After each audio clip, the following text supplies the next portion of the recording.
Lord Voldemort is transgender. An essay on the transphobia within the Harry Potter series by LV of DD and LG. Lord Voldemort is a transgender woman?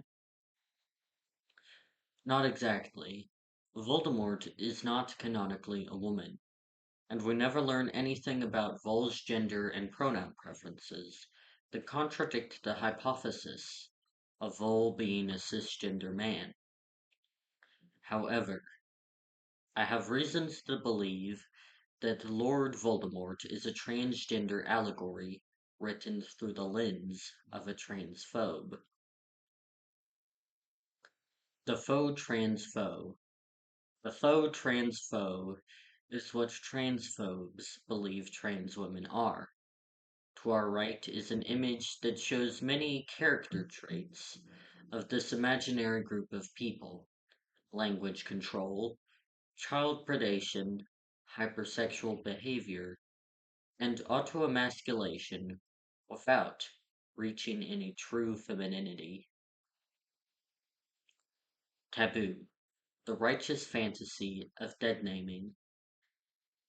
Lord Voldemort has a former name that Vol no longer goes by, which when attached to heavy memories or a wrong perception of you, particularly in the gender category, is commonly referred to as a dead name. This is particularly interesting when you take into account that Vol's most commonly used name translates into flight from death. I suppose Lord Voldemort has more than one kind of being dead to avoid. With all that in mind, it can be argued that Lord Voldemort itself also becomes a dead name over time, especially after the taboo.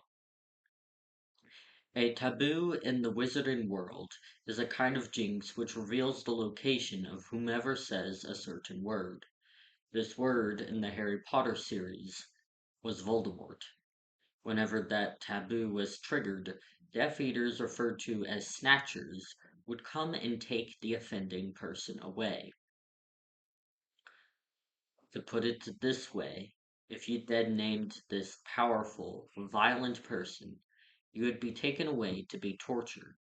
This is a scenario in which dead naming is a brave gesture that does nothing to harm the person being dead named, which, while not reflecting real life, does reflect a certain victim complex of transphobes.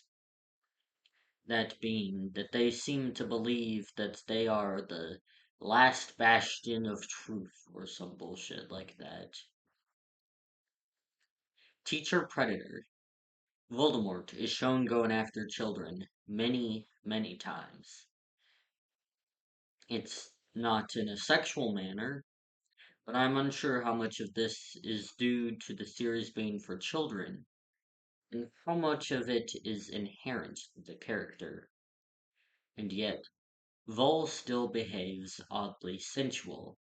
There is a good portion of those who have consumed the media who pick up on this odd sexual undertone, and as such, see Vol as a child predator in more than one sense of the word. And if you look to our right, you can even see a meme created by one of those members of the good portion, where it directly draws a comparison between Lord Voldemort touching Harry and child molestation. The events in the series begin because of Lord Voldemort going after a baby to kill it, and so too does the series itself begin, with Vol on the back of Quirrell's head attacking Potter. Other gender, the degendering of trans women. We are all aware of transfem misgendering and marginalization in the form of being forcibly masculinized and dehumanized, but rarely does degendering itself get mentioned. Trans women are not only non-men, they are also women. The fact that trans women are the same gender as cis women is somewhat of a stumbling block for people who don't want to be seen as transphobic, but who don't genuinely see trans women as women. using they, them, and, quote, person, unquote. For a woman who only uses she, her is something that we do notice, however. What does this have to do with Lord Voldemort? It's simple. Lord Voldemort is an example of someone who has lost access to masculinity, i.e., autoemasculation, without gaining access to femininity. When Vol undergoes the ritual in the graveyard, Vol gains a body that is inhuman and lacking. This degendered monstrosity is a reflection of how transphobic people view trans women they can no longer classify as men, with the quote bonus unquote of Lord Voldemort having done it to Vol's self. Conclusion. While a work of art does not inherently reflect the morals of the creator, it will still be colored by their beliefs. It is for this reason I disagree with, quote, separating the art from the artist, unquote, and instead believe that one can use the work of the bigoted artist to learn how to pick up on microaggressions and exactly what bigots believe.